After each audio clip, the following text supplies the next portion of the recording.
Last week started off with a lot of fun as Ephrata celebrated the Sage and Sun Festival. Here with the story is Cameron Probert. It was the community's weekend to celebrate in Ephrata. Parades, music, dancing, vendors, and a mock jail were some of the items at this year's Sage and Sun Festival. The city has been holding a summer festival for more than 100 years, and this year kicked off with the annual Chief for a Day presentation at the Grant County Courthouse on Thursday. Later in the day, more than 250 children took to Basin Street in the annual Ephrata Rotary Club's Youth Parade.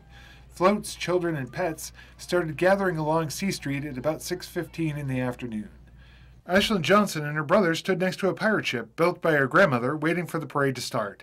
She was excited to be in the parade. Well, we practice at home in our house. We go back and forth.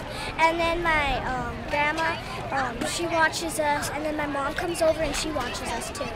Parade Chair B. White said the parade is aimed at bringing the community out to have a good time. Along with Johnson's pirate ship, children dressed as lions, polar bears, and elephants took part in the parade.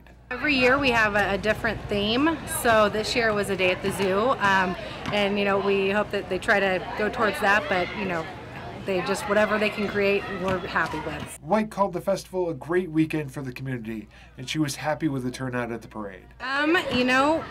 I think the Sage and Sun is just a great weekend for Ephrata and everybody in the community, and I think we just get it started by getting everybody together and having a good time. So it was a sentiment shared by the hundreds of people who lined the streets waiting for Saturday's parade to start. Zoe Mance stood with her grandmother, Mary Mance, on C Street as the motorcycle drill team passed.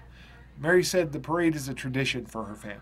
Let's see, I've been here probably 30-some years, so we've been coming to the parade almost when my son was little. Now I'm bringing my grandkids out.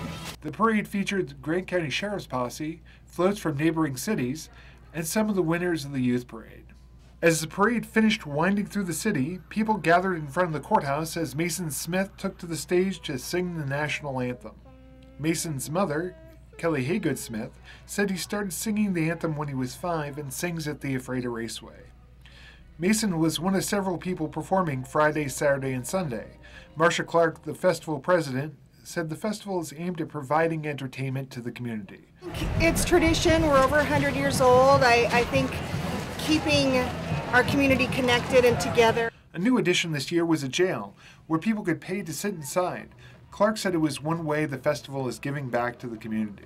So we have a jail here. It's $5 for 5 minutes. The food bank said that donations of food are great, but they could use the cash as they get a reduced rate from the government to buy food. Clark recently took over as president after longtime president Candy Erickson retired. She has a personal tie to the festival, saying she came after moving to the city. Sage and Sun means a lot to me. I moved here in 2004. This is one of the festivals I took my oldest son to, and he became a Cub Scout shortly after that and was in the parade and involved in activities of Sage and Sun. Clark was happy with the turnout at this year's festival. I'm very happy with the turnout. We've had a lot of good response about the parade and the types and variety of the vendors that we have here this year. For iFIBER 1 News, this is Cameron Probert reporting. Thanks, Cameron. And we'll be back right after this.